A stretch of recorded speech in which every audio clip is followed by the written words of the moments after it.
in real life, when people are married, they separate at times. Sometimes people don't have they're not raised by both of their parents or whatever. Some things happen, but in the LGBT community, people look at your family dynamic different when natural life happens. And it's like, all right, so for example, with me, I was in a relationship 5 years, going on 6, had my son, ended up separating right after I had my son. But people, one or two things, people look at me like, oh, why are you still co-parenting with somebody that because they inseminated me. What's up, everybody, and welcome to the Queerly Blax Show. I'm your host, Ashley, and I'm so happy you came by. The Queerly Blax Show aims to normalize the everyday existence of Black LGBTQIA plus individuals through an interview-style series with regular folks like you and me. So every week, a new guest shares their story and unique perspective on their existence as an LGBTQIA plus individual. Thank you for tuning in, and make sure you subscribe, download, set your reminders to the podcast so you never miss an episode. Enjoy the show. What's up, everybody? Welcome back to another episode of the Queerly Blax Show. I'm your host, Ashley. I'm here, y'all, with the real stud mom. The real stud mom. That's like, I don't know. I just feel like it's a whole bunch of swag in that. Like the real stud mom. Like, you take your baby to the park and they're like, oh, he's so cute. But you cute too, though. So like, what's up? Like, I just feel like there's a swag in that. Like, tell the people about yourself. Oh, man. So my name is Kay, also known as a real stud mom. I have a 2-year-old toddler. His name is Cairo, and I'm from Brooklyn, New York, Marcy Projects to be exact. All right, Jay-Z. Yeah, it's my guy. Love Jay, man. So you from New York, man. Yeah. That's different. Yeah, that's different, man. Man. It's a whole lot of swag in that, like for real. I mean, I'm from Jersey, so like I know, like, New York people from. I mean, I take pride in being from Jersey, but like people from New York, it's not even about taking pride in being from New York. It's like where you from in New York, like. What's a stop on the train? Like, like it get real specific. Like people don't play. You know what I mean? People from New York don't play. But I appreciate that. I appreciate you coming on. Like I do with every guest, we're gonna get started. When was the first time you encountered your sexuality? Like just the fact that I like the same sex. That you like girls. That. Or that you hold on. That you like the joints. That was in second grade. Second grade. That was Yeah, you remember your first crush? Yeah, actually, it was a teacher in second grade. Like, I was like, yo, this lady is beautiful. I don't know why I got a crush on her. Like, it was like weird. And I didn't know it was a crush at the time. I'm just like, yo, just smiling. Like, every time she said something to me, just blushing. I'm like, yo, what's wrong? And then I'm like, nah, she's beautiful. But from then on, it's like I'm realizing that different like females around me, I'm like, I find very attractive, and I'm like, dang. But yeah. Did you know? Did you recognize it as a crush then, or did you just like think like I just like this teacher? Like with the teacher, I didn't think it was a crush because I'm like, I'm young and she was, but I knew it was some type of attraction because I was like, yo, she's making me blush too much.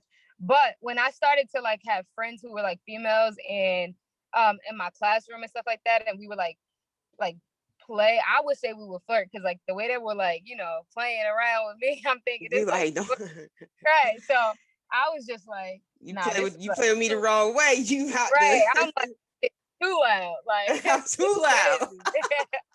I was in love, but I realized that at an early age. Yeah. And so for you, how was that for you growing up in New York? Obviously, New York is like one of the top 3-4 places to be queer and be proud and not feel like or at least let me put it this way, perception, right? Like is that you live, people travel to New York, live in New York to get away from like their small town in X because there's a bigger diversity, bigger group of people. But talk about your personal journey about like being gay in your family and like how that was, because I think that's also very different. Like I'll give you an example. I live in LA, right? So LA is the same as New York. Like people come here to be able to live their kind of open free life, but like there are people who are from Inglewood, right? Or like Compton, and they have their family who ain't with the shit. You know what I mean? Right. Like their family's not with it. So like talk about your personal family and like your journey in New York. You know what? It's so weird and awkward to explain because I never had like I had like indirect issues. So like for example, there's people in my family who are like already into life, but nobody speaks of it. So like my family is not one of those families who are like vocal about like their feelings, their emotions, their relationship life. Like they don't talk about stuff like that. But you know when somebody is like in the same sex relationship, or you could tell like somebody's a stud or masculine present, whatever you want to call it. So like my aunts, I have two aunts who are like masculine presenting or whatever, and I grew up around them. I actually one of them partially raised me, and so like I never thought nothing of it because I seen her. I never saw it was a problem. Nobody talked about it. Nobody spoke about it. So I never saw it as a problem.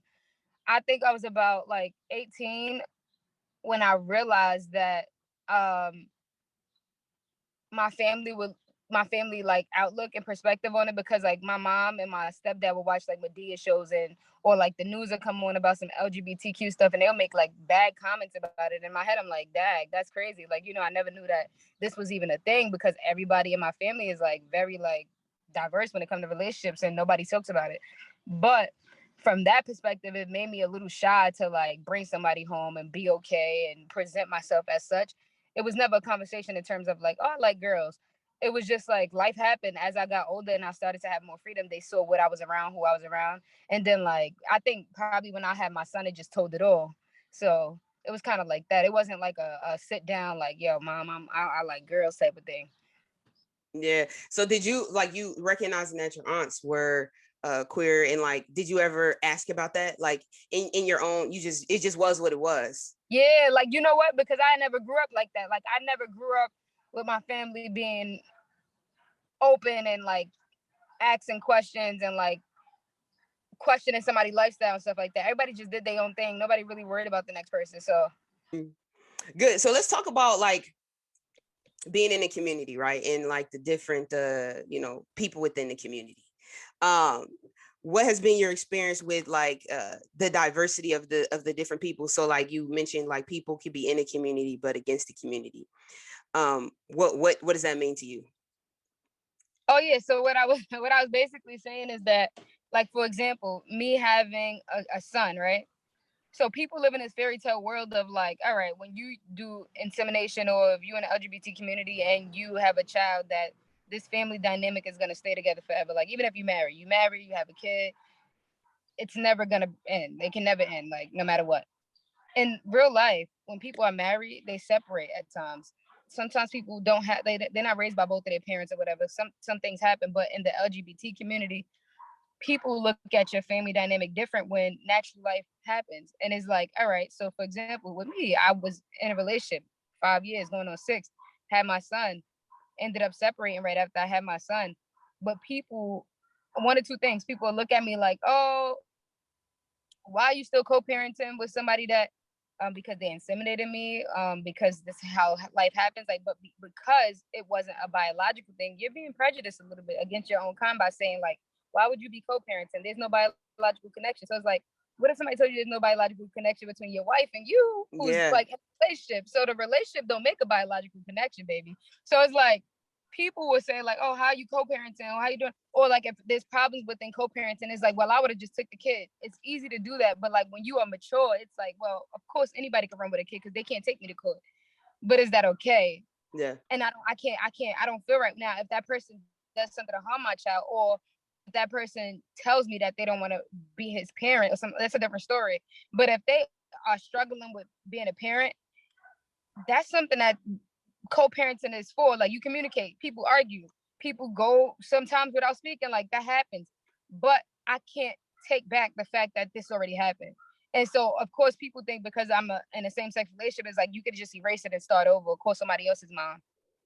Mentally, that's not okay for me. That's not something that I could, you know what I'm saying? But Yeah. I'm also human. So then I get into a relationship, and the relationship that I'm in now happened by accident. Actually, we was like regular friends, and we get on the phone, we talking about stuff for so many hours, and then you grow an attraction to somebody, and it's like, well, do I stop being human because I have a kid now, or do I say like let human, you know what I'm saying, let life happen? And so, like, regardless of what, you could be single for 10 years, meet somebody for 5, introduce them to your child, still don't go right. So I realized that, like, you just gotta let go and let go. Like, if it's meant to be, it'll be. And regardless of what, you teach your child how to build relationships, and then it takes maturity to maintain those relationships after, if that's the thing. Am I gonna be introducing my son to like so many different females? No. But if this doesn't work, it's not the end of the world. People gonna come and go in his life regardless, like, of if they're biological aunts, uncles, cousins, like, and he has to learn how to deal with that separation. So it's gonna build his character as well. Am I gonna purposely put him in a situation to be hurt? No. But that happened, life happened, and I decided to go along with my relationship. However, I also didn't decide to like just say, oh, that's his mom. Oh, now we're married. Oh, now I could replace this other person. It's like, nah, like any other relationship, you got a stepmom, you got a stepdad if that person decides to marry you, or you love on that kid like it's your own, regardless if y'all married, if y'all just talking. If you meet somebody kid and you love them, you love on them. Like, so the way I like to compare it is like, you go to school, you meet a teacher. Sometimes you go to school and you have teachers who feel, or who treat you like they're your mom, right? And then you graduate and that feeling of hurt is there, but you realize that that person wasn't really your parent. Y'all have to separate. They treated you like a child. They still gonna love you like a child. But now the time has come where you have to move forward, but you still have that relationship.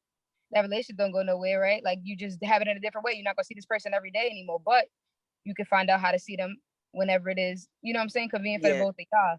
And so, like, I don't know. I think people think too hard about labels, and then they want me to be like, well, since I'm in a relationship, that F the person that intimidated me, this his mom, and this is the family. In order for me to consider it a family, this is how you have to start your journey. And it's like, nah, I'm in a phase of, I'm in a relationship, I'm happy in my relationship. When it gets to the phase of marriage, then I'll present my relationship as such, in terms of his stepmom and all this other stuff. But my girlfriend loves him as if he's her own.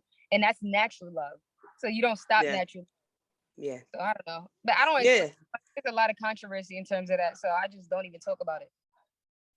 Nah, I respect that. I think it is something that you see in different you've seen like different examples of it. I think Damo and Chrissy's probably the best example of just like, they obviously everyone saw that Dominic was conceived out of that relationship. And for whatever reason, I think, we don't know what happens behind the scenes, right? But like, you see that in the very beginning, he's going back and forth between the both of them. And then at one point he's only with Damo, right? But like, you look at that situation and it's like, first of all, we don't know what happened, right? And I think that, Damo being his mom, as any mother would do or any parent would do, just because she's the biological parent, I think from a documentation, a legal perspective, that was the leverage that she had in that situation, is because on paper he was also her kid, right? Like, that kind of changed that dynamic a little bit. But even if it was a mother and a father in a heterosexual relationship, if the father was not fit, the mother would get primary custody. She would go and make sure her kid was in a safe environment. But if not, the father's going to step up and say, that's my kid. We're going to co-parent. We could do this one way or the other. We can agree, or we could go to court and we can figure the schedule out, right? So there's no different than being in a same-sex relationship. I was, me and my wife are married, obviously, and so legally I'm the other child's parent because we are married, right? And so there's like precedence in terms of legality, because that's what people always talk about. But we're together when the kid is, I have no expectation of not raising this child, irregardless of what the future holds, right? Like, this kid has no biological connection to me. This kid will not view me any less of his mother than the person that gave birth to him, right? So I totally understand like that perspective, and I do think it's very limited in scope. But I think that also, to play devil's advocate even to our own community, right, there's a lot of concepts that even are hard for people within our community. And I talk about, like, even within us, like, we're not all the same, right? And so like, there's limiting perspectives for people who don't identify with different journeys. So like, people can't understand, they're like, I think the two top things are like transgender and bisexual. Like if you like from a surface level of like not being able to understand. It's like, I don't get that, because bisexual, you're being greedy, and transgender, I just don't understand. Pronouns, they, them, like, I don't get it, right? There's these things that are in this gray area. And I think that family dynamics, same-sex family dynamics is one of them, because they're becoming more of them, right? Before it wasn't even really a thing, but now it's like you see a married couple, a same-sex couple who has kids, and then they separate, and it's like, well, what about the kids? Well, what would happen with the kids if it was a heterosexual relationship? We'd figure that shit out because we're adults. We'll understand. So I think it's super mature to take those concepts and be able to apply it to your situation. And I think it is crazy that people would expect, like, how traumatic is that, even for a kid? Like, this person is your parent, and then regardless of age, 2, 3, 4, whatever, right? How traumatic to have this person every day, and then now you don't have them at all. Like, that's crazy. That's like completely bogus, so, but it is true. People definitely have limiting beliefs, and we even have a long way to go within our own community, so it's tough. It is. And I think that people know why there's a lot of gray areas, because people focus so much on what's right and wrong, opposed to focusing on what means to just mind your business. If you don't understand it, and positive to say, just mind your business. It have nothing to do with you. Like, I don't understand. There's like so much criticism. And lately I've been seeing like, oh my gosh, about the nails. Like, if you got your nails done, are you really a stud? Or if you got and then all these different labels, the stud, the stem, the stepdad, the step. Some people want to be called, even tomorrow's Father's Day. Some people prefer to be saying happy. Some people prefer for you to say happy Father's Day to them. I'm not one of those people. But let me live. Like, don't call me a fake stud. Don't call me a fake masculine presenting mom. Don't call me, I'm none of the above. I honestly only call myself the real stud mom because I I made that name an LLC because of the backlash I was getting about being a stud mom. So people gave me that label. When I first came out with my son, I always used to preach, I don't like labels. Everybody pop mess about it. Like, everybody has so much to say about it. All right, so y'all want me to obtain this label so much. Now I'm the real stud mom. Now Like, I'm gonna claim it. and I'm gonna reclaim that. Yeah. And so it's like, do I think I'm the only one and only the real stuff? No, but people, they want to make whatever they want to make out of it. So some people would say, oh, she thinks she the only stud that's doing this. I don't actually. I just have this name and I love it. Like, has nothing to do with what I think top 10. No, I don't. Yeah. I put my son and I post what I enjoy to do with him. I don't do it because I'm the top stud, because I know everything. It's plenty of people that DM me about, oh, I want to do IVF, or oh, I got PCOS, and oh, I'm having fertility issues. I'm not a fertility clinic. Like, and so it's like, I'm not preaching because I want y'all to believe that I know exactly what to do in this community. However, I do want to raise awareness. I do want to ensure people that they're not alone, because a lot of people also DM me and say like, yo, I didn't want to say nothing, but me and my child's mom is not together, and the person that I'm currently dating thinks that we have this thing going on, because I have a choice and I'm making the choice to allow them in their life. And it's like, well, you have a choice to also not talk to somebody who don't understand your lifestyle. Like, I up front, like, you don't have to be with me if you think truly deep down inside that I want this person that I wasn't with when you met me, and I'm co-parenting because this is the lifestyle that I got myself into, because nobody knows. Like, when I decided to have my son, I would not, if I would have known that things would be like this, I wouldn't have had him, like, at that moment. And Yeah. like, And it's heterosexual people who say the same thing. If right, I'd have like, knew this Joker was about to go out here and like spaz on me like this, I would have never had no kids with him. right. What's the So, difference? you don't know, but you take what life hands you, and you make the best of it. And everybody's not for that. Like, you don't have to be for that. Keep it moving. Yeah. So you said, just to go back a little bit. So you were in your relationship, your last relationship, the relationship your son was conceived out of, for 5-6 years. Mm-hmm. And then how old was your son like when you guys separated or decided to separate? So we were like, he was like 5 months. But we still like co-parented. Like, she had him for the weekend, I had it for the day. We had, like, you know what I'm saying, like that. Yeah. Things got real rocky as he got older, and then with like any other co-parenting, I know people in heterosexual relationships, and I only bring it up because people can relate to that more. I know people in heterosexual relationships whose father was gone for 10, 12, 13, 14 years. People would be in their ear like, make it up. Make it up. Doesn't matter what time was lost. Let him be a dad. Let him be a dad. So, but when it happens in this community, it's like, oh, she was gone for 2 months. Why would you ever? And it's like, yo, I just don't get it. Like, you Yeah. know, Yeah, things like absolutely. things is like ridiculous. So it's like I live my life depending on however I want to live it. When my son is in harm's way, or if I feel like something is unhealthy for him, I'll make that decision. But I'm not making a decision based on what people want me to do. So Right. yeah. So you guys, you know, I mean, you don't got to tell all your business, but like when you separated, I'm sure there was like, you know, those parts of it that are not fun. And you know, what was your process on both of you guys of being mature enough to say this is both of our child and we both want to equally, be in his life. And you could talk about like, you know, if you know from a timeline perspective, is he three? He's three now, right? I think two. Yeah. So you can talk like timeline, like, you know, you guys broke up here and, you know, there was a little bit of time in there or whatever. And then, you know, we had to work through some stuff and like, you know, just talk through that process. Cause I think it is healthy for people to understand too. Like, it doesn't really matter what happens, but like, I acknowledge in all of it that this is our child. Right. And so my first thing was to make sure that she's making a choice and not feeling forced. So when we started to have problems, it was just like it was real early still, um, for my son. So I had a conversation like, yo, I want you to be honest. Like, do you think this is too difficult for you to parent him? Like, and do you feel like you still want to parent him before he gets too old and start realizing that, you know what I'm saying, that you're his other parent, and then you disappear and do all these things. So I gave this person a choice because obviously both of us didn't know we would be separated. And even if we made it, we had a conversation because we talk about those things before, and the conversation was that if we do separate, we'll still co-parent the best way that we can and make sure that we're mature about it.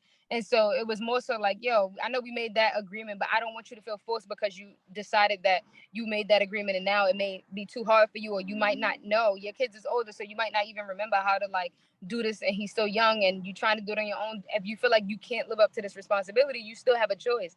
Even though it was suck, you have a choice. I didn't say that even though it was suck part, but I made it to where she would feel comfortable saying like, yo, I don't want to, like, it's not working, like I can't handle it. And so the choice was that she wanted to still be involved as his parent. Now the problems came into the situation because she don't parent the way I parent, and she don't parent according to the expectations that I had. And when I tell you that I'm an active parent, I'm an active parent. And I don't expect everybody to parent the way that I parent. But I do have expectations when it comes to parenting, and when it comes to my son's safety and his well-being. And so those are the things that we bumped head on. And like even to this day, we still bump head on communication and like and things that should be happening. And you know what? There's a lot of things that go wrong, so much so that deep down in my heart, if I was a messed up person, I would have been snatched my son away because I know I could do it. But I also have a side of my heart who's mature, and I know that not everybody even knows how to parent. So instead of me giving you the leisure, now you can parent, but now you have to parent under certain circumstances because you don't get that freedom no more, because now his safety is involved, his health is involved, his well-being is involved. And just like a heterosexual relationship, if somebody is an unfit father to your liking, even if they disappear, the moment that they decide to take you to court, the judge is going to allow them to see their kid under certain circumstances, like, right? Yeah, So, supervised visitation. right, supervised visitation, or it might just be that you can get them for an hour or two until you Yeah. start to prove yourself. And so those are the things that I put in place. Like, no court did that, but I'm gonna do it because I'm not gonna take away your right. I'm gonna let you take away yourself if you really feel like you don't want to do it. So if you love my son enough, then you'll respect that. Like, yo, I did a lot of wrong things that really was not okay for this little boy's safety or for this little boy's mental health. And so I'm gonna step up as a parent and do these little things to rebuild this relationship with him. So if that means I have to sacrifice and only spend an hour with him or 2 hours with him, or he can't spend the night in my house right now, then I'm gonna take that just to prove that I want to be his parent and I'm gonna earn that again. Like, you know what I'm saying? So that's how I live my life. Like, you're not getting him on weekends no more. Like, you know what I'm saying? You're gonna get him for a little bit in the daytime so y'all can maintain that relationship. But I don't think you mature enough for the weekend thing yet. Like, you know what I'm saying? And you have to earn his trust too. Like, he has to want to go with you again. Like, he has to not want to cry for me. He has to have a relationship with you that's so strong that he is willing to say, like, I want to spend the night. But I let him, he's old enough to make those decisions. He don't want to stay, he don't stay. He want to go, he goes. He ready to come home, he come home. That's it. Yeah. Yeah, it's the same thing. Like it's no, you know, it's no different than you know, a heterosexual relationship. But shout out to you for being mature, because you know, I even see like I was in, this was probably like a month ago. I saw a story, and it was one of them little places where, you know, they ain't really too fond of queer people. But it was like a mom who had like taken her kid. She was married, and the other mom like signed the birth certificate and everything, and they got divorced. So she took the kid away. Like, she was going so far to get the name removed from the birth certificate and everything. Like, it was crazy. And I was just like, man, you know, it's just unfortunate that in this community, even us in relationships, think that that's like an option. Like, that's crazy. You know what I'm saying? Just because of biology. But how many people are adopted? How many people are, you know, have what we call, you know, they have their made up family, or your, you know, you created your family, and you wouldn't want nobody to take you away, you know, unless of course, if you're in harm's way or something's going wrong. Yeah, absolutely. Nobody expects you to stay in that situation. But at the same time, it's like, you know, we're all human, and humans have connections. Our spirits connect. When we cross paths, we know that energy. Like, I know that I've, you know, I met you before. I've been in your life. You can, you know, even now, right, living in LA, I go home, you know, a couple of times a year. I can see one of my friends from elementary school and be like, yo, like, our spirits have crossed for a period of time, but we haven't seen each other for 15, 20 years. But like, you was my homie. You know what I mean? Like, it's a part of life. And so it's just crazy that, you know, people think that like, I don't care. They don't, you ain't related. So you just whatever. So it's just wild. But to transition a little bit. So femininity, right? So I think you and I relate in the sense that I look like this, but I'm very much a woman, right? Like, I'm not a man. I'm not trying to be a man. I'm not trying to, you know, and there's nothing wrong with that, you know, for everyone who that's their journey. But being in this space, right, on the spectrum of femininity, being in this spot is sometimes challenging, because and you this probably happens to you too.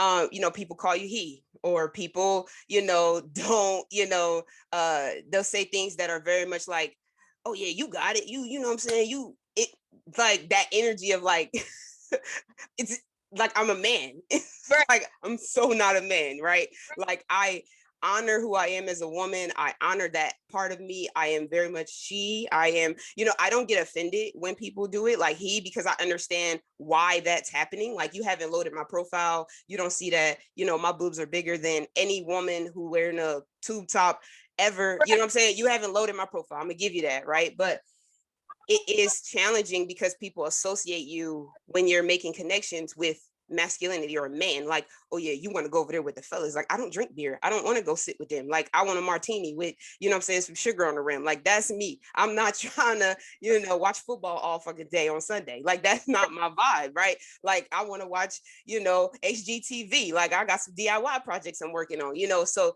talk about your journey with like being able to live into your particular, you know, style of who you are. I don't really define. You know what? I think that I surround myself. I have a bad habit, and it's I'm acknowledging that it's a bad habit.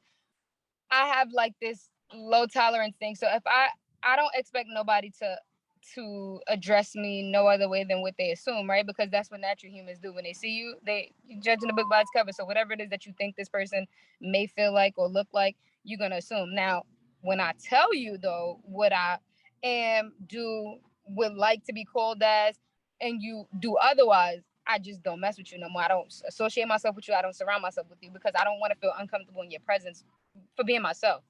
So I feel like natural things gonna happen. Like, oh, especially at the doctor's office. Like when I with my son, sometimes I have on my sweater. They can't see my boobs. Supposedly can't see my boobs, and it's like you know, he thing or like sir thing, and it's like, all right, but I'm gonna address it, and then the next time you do it, I'm gonna report you, or we're gonna have to get a lawsuit going or something like that for discrimination, but or stereotyping. So I feel like when it comes to femininity, I really have a hard time with caring about what people think. So I really don't even explain myself. Now, when I'm in a relationship, I know a lot of times with my girlfriend, what she's learning about me is that I don't do a lot of things based on a label or like agenda, or like I feel like I do it because I'm more masculine. I genuinely am myself. And it's society that says, well, you act like this, so you a tomboy. You act like this, so you gay. You act like this, so you want to be a man. And it's like, yo, I can't help this. Like, I really am doing whatever it is that I want to do as a person, and that makes me comfortable, but not because of a gender role. So there's days where I'm like, nah, I would prefer you not. Like the daddy thing, for example. A lot of studs that she's talked to before was comfortable with the whole daddy thing. Like, and so in the beginning, she asked me, like, and I'm like, nah, that's not my thing. Like, we joke around and say, but like, I wouldn't prefer you to call me that, like. And so I think it's a learning experience. People ask. And I think the one thing that I love about my girlfriend is that she's asking to learn instead of assuming. You know what I'm saying? For somebody on their own queer journey, what advice do you have for them?